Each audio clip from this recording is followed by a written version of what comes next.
program is brought to you in living color on NBC.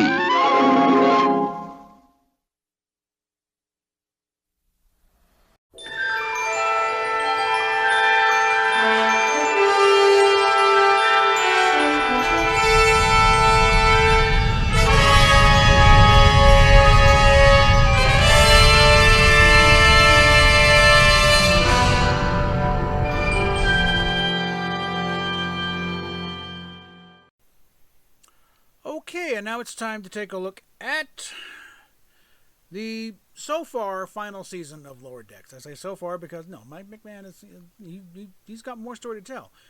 In fact, a real big hint is like when the opening titles where you see everything going around the board, the board cube. They kind of threw a lot of it the last thing because a lot of stuff there were two more other elements that we were going to get one per thing, and they kind of threw three of them at us. So there was supposed to be enough there for 7 seasons, but no, they had planned more, and they were a long ways into it, so not much change, but they had to wrap it up a little bit. But let's, starting off, we got Dos Cerritos, and I rewatched a few of these recently to refresh my memory. Dos Cerritos, first episode. This is where we set up the whole thing of, the interdimensional ruptures and fissions, open it up here, and the Cerritos get to look at what might have been. Mariner as captain. It's like Becky Freeman. I think she Major Hard-ass, but decided she didn't want to be him. But yeah, again, you want to see the episode. But also we get set up with Tendi doing her Orion pirate thing. And setting up the fight, and also this setting up a long-standing matter. I think a lot of it was just chopped up to production weirdness, but the animated episode, you read it says Pirates of Orion. You think the Orion Pirate, but for some no reason whatsoever, they pronounce it Orion. And the guys we saw were blue. And part of Lower Decks' unbridled love affair with the original animated series, they decided to tackle it head on. So you got one sect of the Orion race are blue, patriarchal, and they call themselves Orions, and not necessarily too bright. And as opposed to the green matriarchal Orion society, and then we even got Tendi's sister. It's past Orion. And it's then you flesh out more of the Orion cult. And we haven't had nothing except sent for Enterprise. We had a little bit of Orion. This fleshes out a lot, especially in the modern age. We're modern, 24, late 24th, early 25th century, of what Orion society's got. And it's still piracy, but it's evolved into a full-on society. So. And that sets that up, concluding in second episode, Shades of Green, where you get, the blue Orions have declared war on the House of Tendi, and they get that fight going on. Meanwhile, they also take a little swipe at the old whole idea of, the post-scarcity economy of the Federation with no money. And of course, one planet has joined the Federation, and they've gotten rid of capitalism. So they're burning money in the streets. They're getting rid of everything they don't need anymore. One point, Boing, I need to commandeer this, this speeder bike. That's okay. I'll replicate another one. And this, oh, that was easy. And of course, with the Orion thing, with Tendi thought she's being fair, blow up the treasure, nobody gets it, it's a tie. Win. No, nobody won. They both, and both houses lose the money. But Tendi's got an idea because, this, like Tarkana, or whatever planet it was, they're getting rid of all their jewels and gold and everything. Oh, really? Well then, House Tendi will become the official gold, basically the waste, the gold extraction, removal service for this planet. So yeah, they got their fortune back. Maybe not as big as it once was, but it's like, hey, we could use a break from the daily assassination attempts. Now moving on, we got the best exotic nanite hotel, where we got a little dangling thread I think everyone forgotten about. Mariner's little with girlfriend Jennifer, the Andorian. Again, I think how an Andorian gets the name Jennifer, who knows, but doesn't matter because I think it just kind of got Jennifer. But it's like they didn't because again it was a bit of a thing when Mariner was kind of transferred off to Starbase 80 because Freeman was sure that she's going to throw us under the bus and then it comes out that no, she was the only one singing your praises. Said no, the ship's fine. Everyone else was griping and moaning, and it's like, oh God, what have I done? It's like, but Jennifer just would not have anything to do with Mariner. It's like what? So that kind of stung a bit. So they got that resolved there, but also we get to see T'Lyn geek out because the guy with the tube thing, they're her favorite musician, but she managed to show how she played some of these tubes herself, saved the day. And we also get the spectacle of a giant 20-sider rolling down, eating everything up. But then we got Ransom and Billups and Boimler on kind of a luxury Heart of Darkness quest. Where they're off to try and find this renegade admiral, and there are definite callbacks to Apocalypse Now. Okay, the way they set this thing up. But again, it's more building up here. It's like, Bourne, before they head off, there's one guy, don't go with these. I lost both my hands because of, he always sends you in the danger. And they figure, okay, well, I'm the canary in the coal mine. It's like, no, but on the whole thing, of course, the Ransom must have found, no, we got you because you're wiring your kid officer. You're prepared. Student at a healthy level. You're prepared. And it's early, a lot of barely building up for all these characters.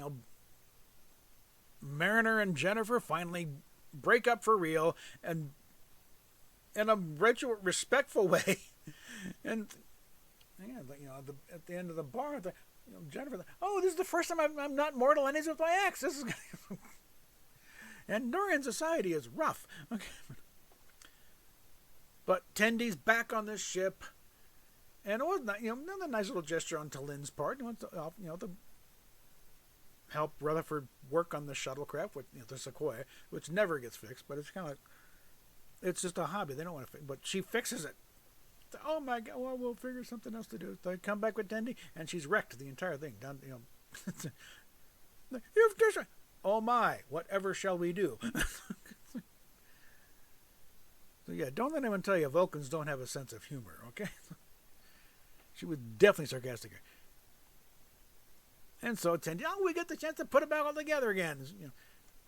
But then moving on to A Farewell to Farms, where we get to meet up with that Klingon captain that Mariner spilled her guts to the previous season, and that's when we find out about her relationship with Sito and how her death was a major gut punch, and between that going right into the Dominion War, it's like, this is why Mariner is messed up. She is PTSD'd out the wazoo. She was ready to go on and take on and get a command of her own, but after that, it's like, no, I want nothing to do with command. I still want to get out there and see the galaxy, but don't put me in charge of anything because you're so battle fatigued and just shell shocked on the whole thing. But again, partly with the exotic Mariner, okay, we're going to step up a little bit, be a little more responsible here. And the Farewell to Farms is part of the thing. She's on a mission to try and get, I think Malor. Malor was the brother. Again, Sam Witwer doing yeoman's work again for Star Trek. And we get them back in there. We get to see some of the Klingon stuff we knew before, but building on it. But expanding out a bit here, and then he gets a commanding while he gets his cargo ship and his brothers, delivering blood wine. Moving on to Starbase 80, and we find out the whole thing about Starbase 80. Yeah, it is technically the worst assignment in Starfleet, but it's not as bad as you think. And also, because like the command, it's like you see a mixture of stuff, a lot of Enterprise era jumpsuits and other things. They're neglected. They're ignored. They've been when the Cerritos shows up, hoping to get some repairs. And oh, you're here to resupply. Well, no, actually, but as long as we're here, because they hadn't seen a ship in forever. And we get the thing, and no, Starbase 80 is a place for second chances. It shows no matter how much you screw up, Starbase 80 is your kind of last stop to try and get back your career and prove yourself. And it's like, it's not that bad. It's not it's not the black hole of Calcutta career-wise that everyone thinks it is. It is a chance for you to get back, get your career back on its feet and get back out there. And it's like, well, when you put it that way, yeah. And the fact that you see a lot of old, in the corridors and the comm panels on the walls and everything. It's like, yeah, you got a lot of stuff there. And again, Mariner learns a little more about herself. Hey, look, okay, I made a mistake. I judged you wrongly. Gods and Angles. Little callback to who mourns for Adonais. And yeah, they did have kids. Okay, turns out this one gal is a descendant of Zeus, and she has some lightning powers, which comes in handy at the end. But it's like, look, you got skills. You're looking at engineer. Let's apply you properly here. Let's not try and get weird things. And cultural fighting between basically just one step up from the stories about Flatland, where you got spheres and squares going at each other, and it's like, what in turn, it's got a little bit of Romeo and Juliet here. The two offspring they're worried about ran off together. You killed him? No, and they produced a little dodecahedron as a kid or something. And that all works out, and we're moving on to Fully Dilated, where you get another one of these planets where it's in a weird little time warp thing where 1 second up in orbit takes about a week on the planet. And Boimler and Rutherford are both trying to change their lives and be a little more casual and stuff. They prove why beverages are not allowed in the transporter room, because the second they beam out, spill it, and you spend the next hour or so trying to clean it up so it's operational again. Meanwhile, about a year goes by down on the planet, or over a year down on the planet. So Tendi gives the appropriate response and they beam back up. What the hell happened up here? And so, and we get we return to Brent Spiner as Purple Data. It's like all these alternate universe, all these spatial openings coming up. It's like everything's same except that everything is purple. It's like, okay, fine.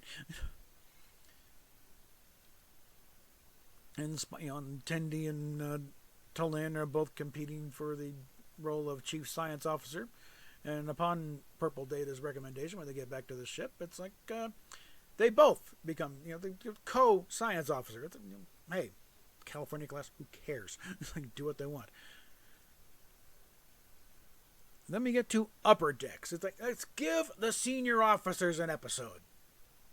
Jerry McConnell's like, yes, finally, one for us. And they get to show what the senior officers get up to. The captain is, what her day is, like going through appointment to appointment and dealing with this. And oh my God, Ransom trying to manage, a mission or operate in the hangar deck in his own strange style. Kind of, sacrificing his own reputation, like, because he's not directing them, he's just telling them stories and getting these junior officers to pull their heads out of their asses and actually work together, because, like, we can't rely on him. We got to figure out what's going on here. We're going to get run over by these things. No. And one of the officers picks up on it, and it's like, yeah, it's deliberate. You worked together, didn't you? It worked, so come on. The Ransom is not quite the idiot we think he is half the time. And Shaxx, we see some very dark stuff going back to the war and just dead Cardassians ever. This is a cartoon, mind you. This is not children's stuff. dealing with some very deep, dark stuff in this show. So anyone think you need to get it? It's not all fluff, peace, and comedy. There's some really dark things going on here. And let's see, moving on to the last couple one, Fissure Quest, where we find out what Bill Boimler's been up to. He's been running around in a Defiant-class ship, trying to, working on what's going on with these stupid fissures everywhere. And along the way, he's collected up a crew of all these alternate timeline refugees. To Paul, who was married to 63 years to Trip Tucker, Curzon Dax, he didn't die, and therefore Jadzia never got the symbiote. Bashir, as the doctor, he became a surgeon, married to a hologram of Bashir. I guess when they followed through on using Bashir as the template for an EMH, and again, I didn't have no problem with that one because Andy Robinson made no bones of the fact that he was trying to seduce Bashir. Whether Bashir picked up on it, that's another thing. Alexander Siddig, yeah, he knew exactly what was going on, so he played. But for the most part, I think Bashir was pretty much clueless, which also fits his character. He's wet behind the ears out there. This is the frontier. This frontier is my home. But Garak married to a hologram Bashir. Yeah, okay, that fits. That works. And with a hologram, you can rearrange things to whatever orifice you want. But yeah, we also found out that yes, Garak was a surgeon, but not just a surgeon.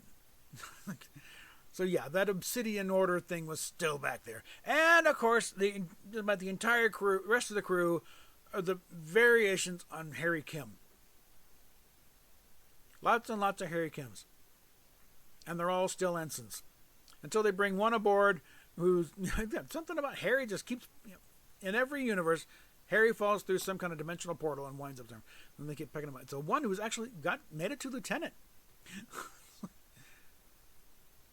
Well, and this one is a problem because he's frustrated because the rest of his Harry Kim brothers they're still ensigns. Why don't you stand up and fight for yourselves? And we find out what's been causing all these fissures. It's Lily Sloan, Alfred Woodward returns in again the old ring ship we saw, but this one was I forget the name of this one, but it wasn't the Enterprise.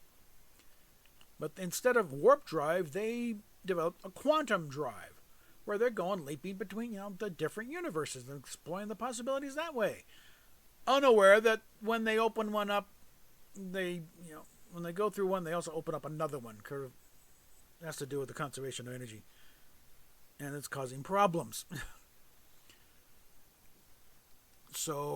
But in part of the dealing with that, it's like Harry gets it in his head to commandeer this ship, and all the other Harrys on board, and we're gonna make a better universe for ourselves. And it's like that doesn't work too well. Eventually, the other Harrys figured you're nuts. We're getting back to the it's a long Greek name I can't pronounce as a something or other. They all beam back to that when the Harry and the ship's Harry's is breaking apart. It's like, yeah, I'm Harry fucking Kim, and blows up. This is a problem because now it's potentially going to wipe out all universes, the entire multiverse of danger. And so Bill gets that if they direct a pulse from the deflector at the right thing, they can direct all that energy to one universe. It's like, yeah, it'll probably mean the destruction of that universe, but of that universe, then every universe. And Billy Boimler thing directed to mine. Directed to my universe because I trust my crew. They find Beckett Mariner, who's an engineer, not quite the go get the thrill seeker. Our Mariner is, but they send it's like I trust my friends that my and now friends, they will figure something out. They will figure, but of course the signals get back, and it comes across Boimler's path. Oh my God, we're gonna fucking die! And, on into the final episode, The New Next Generation. where this is where we start getting, and this is when. And McMahon, he knew what he was doing when he did this, but left it open-ended enough that you can interpret it the way you want. But the best interpretation is that, when the Klingons come across it, and one of them gets turned into a Discovery Klingon ship with Discovery Klingons just before it blows up, that is our out, people. That gives us the solid grounding to declare Discovery and all that goes with it an alternate timeline. There is no need to reconcile a damn thing. We don't need to do all these backflips and, well, this and that. No. It's an alternate timeline. Something me and others, like Stuart Foley and people at Midnight Edge have been saying for years. Up just the better part of the past decade. It's an alternate timeline. It does not fit. You cannot make it fit. There is no way you're going to, that this stupid ship is going to turn into this one. Because the thing is, you try and reconcile, you have to say that the original ship turned into the Disco Prize and then back to that again. I'm sorry, it's only a visual reboot. Visual reboot is still a reboot. You're still changing the record. It's like saying halfway through the Civil War, suddenly the U.S. Army is wearing modern uniforms and using M16s, and then went back to the Springfield single-shot rifles and the blues. No, doesn't work that way. I don't care if you don't change a single historical event. If you change the details of it, you change the thing. So I don't understand why everyone is fighting this. No, but we need to. No, you don't. We do not need to keep this. We have it out to say, but and it makes you feel, well, it's still canon. Yeah, it's canon in the sense that the Mirror Universe is canon and the Kelvin Universe is canon. All these are canon, but they are not a part of the mainline canon Star Trek universe. They're alternate timelines, and that's fine. You can like alternate timelines all you want.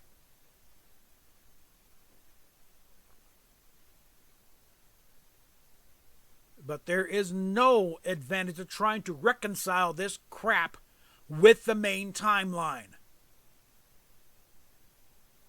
It would tickle me to no end if somebody had somewhere they do an episode of or at least a scene of Strange New Worlds. Put that crew in the original uniforms on the original bridge set. There's one in Sandusky, Ohio. Just minor and you're back to Earth and have them acting like their proper set. In fact, thing is, leave out a few characters. Uhura has no business being on this ship. Put Jose Tyler back in there. You can have Ortegas come in. She's the backup there, but get some original characters in there that were there. And let's whack Anson Mount's hair back to normal. That pompadour is ridiculous. And show us the first pilot Enterprise. Go into it. It's an alternate timeline. Stop fighting it. You're not doing anybody favors by trying to force this stuff into the main timeline. But we wrap it up with, okay, they resolve it. I'm not going to go into any details on it because you can watch the episode. Where it stabilizes to, okay, now it's a portal. But now it's no longer going to eat everything. It's just sitting there, and you can go through these alternate times and check it out for yourself. And we'll move Starbase 80 to there because the technology is such it's not going to be affected by this thing. And now this, Captain Freeman is transferred to there to take over, the mission here and fielding because her husband, Admiral Freeman, joins her there. So now they can be together, and Ransom gets command of the Cerritos. He's been itching for this. Jerry Connor's wanted to be captain. Captain Ransom now. And we figured, well, the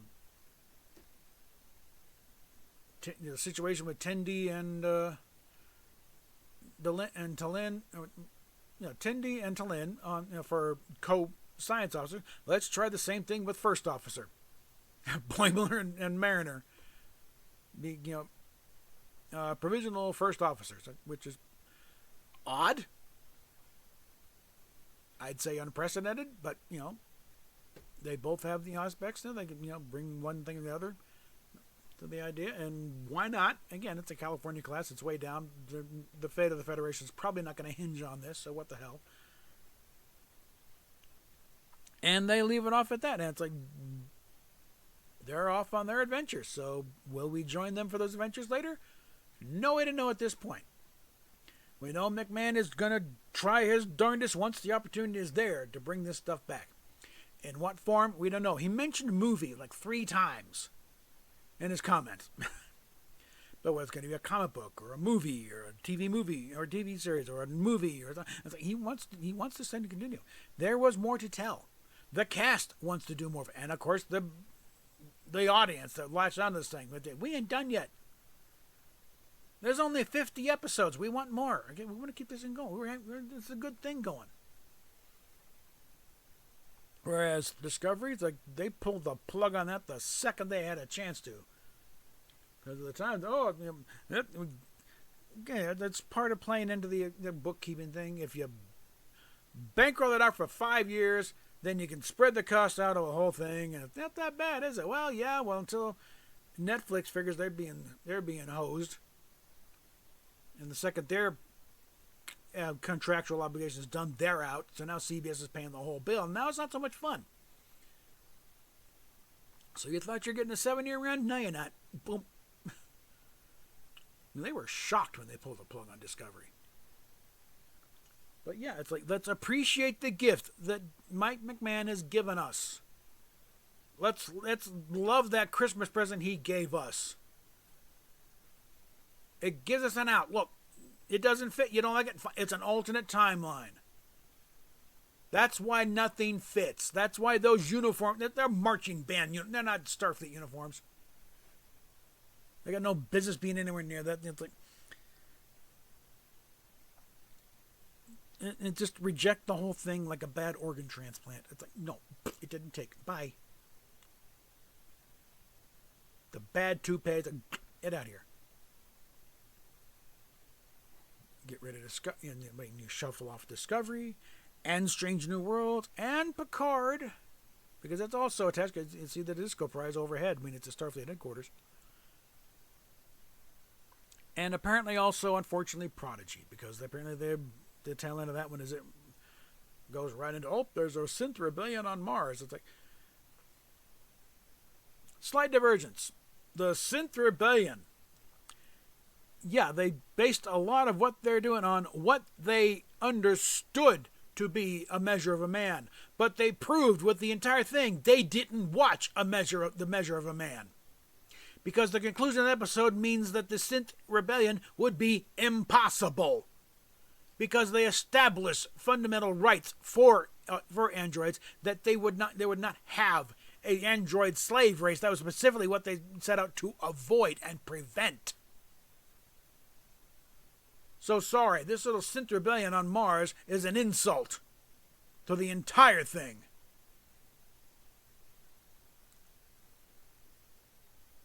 So yeah, it goes beyond just the fact, you don't like Discovery. Yeah, I also don't like what they did, because of a card. And then Strange New Worlds didn't really fare much better on that score. Oh, it's the greatest thing. No, it's not. It's returned to a formula that worked for the previous series, but compared to this thing, it still doesn't match up. It doesn't line up. There's still some very stupid things going on with that show.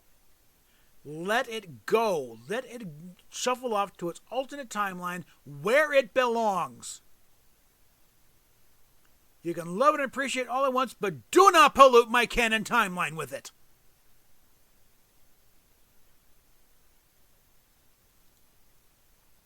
Do not tell me that ship turns into the original Enterprise. Like, do not insult my intelligence that way. I've been following this too long. Again, look at the books on the back here. And I got a bunch of them over here, too. When you play fast and loose with a can like that, you tell anyone who got these books they've wasted their time and money, and they're idiots. And you'll wonder why people hate these shows as much as they do.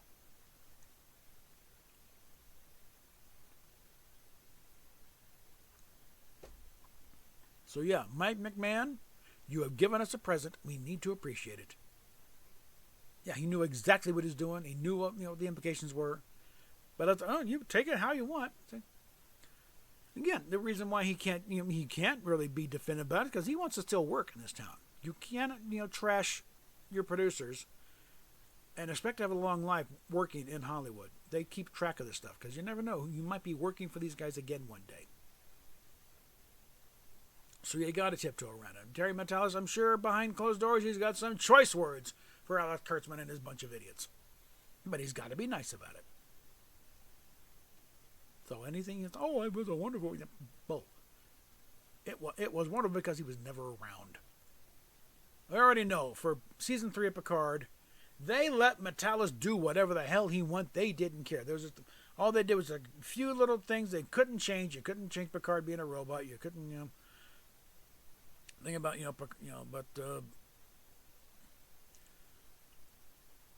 Riker and Troy losing a baby, or Seven and Raffi having a relationship. But everything else, out the window. And he took advantage to wrap up a lot of stuff. Retconned all kinds of things. When they got to the Fleet Museum, you saw a proper Constitution-class starship. You didn't see a Disco Prize. You saw one that looked like it came right out of the original show, pretty much. They showed the NX-01 with a secondary hull. There goes, these are the voyages. And when you had the Enterprise D back in one piece, granted with another secondary hull, because I saw the first one blow up, I was like, hey, okay, the Enterprise D is back. Now we can do a dignified ending. And Kirk on ice at Daystrom Station. Okay, guess what? Kirk didn't die after all. He's not quite dead yet. So Generations is no longer quite the downer it was before. Okay? It took us about 30 years to finally get our version of the, scene of Spock's, photon tube laying amongst the brush. So they're giving it a little hope. But it's like, there we go. And we got to hear Majel Barrett one last time as the ship's computer. And so Dave Blass, I think it was, because all the gripes about the interior of the Titan A and the Barrett thing, and he had to keep his mouth shut because all the crap about they need carpeting because where's the carpeting? Carpeting is not just because you don't want shiny floors, but also on a production level, it cuts down a lot of strange noises and echoes and and reflections from the thing. So no, you got on that the Enterprise D bridge. Suddenly it's like very production friendly. They could have turned the lights up a little bit. It seemed a little dim. Other than that, they matched it as exactly as they possibly could. Although the readouts on the various panels were now proper video screens behind there, whereas before it was literally lighted backup, backlit, graphics, and they had to animate certain things. No, this is all fully functional graphic, screens now. So it was the original, but improved.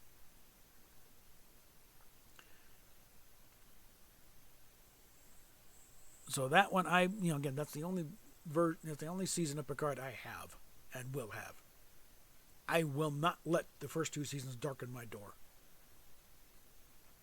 Or anything of Discovery. It's like, no, don't even, I'll take up trap shooting again if that is the case. But that's the thing. By the video put out, Lower Decks save Star Trek. So that's where we stand. I think I'll let this sit for a while. I will come back with a assessment of the entire series and see how it and make the case again that no, this it's jokey. It's got reference to the wazoo, but it is proper Star Trek. There are some serious storylines going through this, all through it from the beginning. From the Pakleds becoming an actual threat. That's the thing. It's like somebody gave them, the P-Brains weapons, and now they are a danger, and stuff like that. And the way they fleshed out Ferengi society, Because we'd only been on Ferenginar once on DS9, and it was only Quark's house. We didn't see the rest of Ferengi society. Hints of it here and there, but but stuff like that. So we will deal with that later, and we'll talk at you later.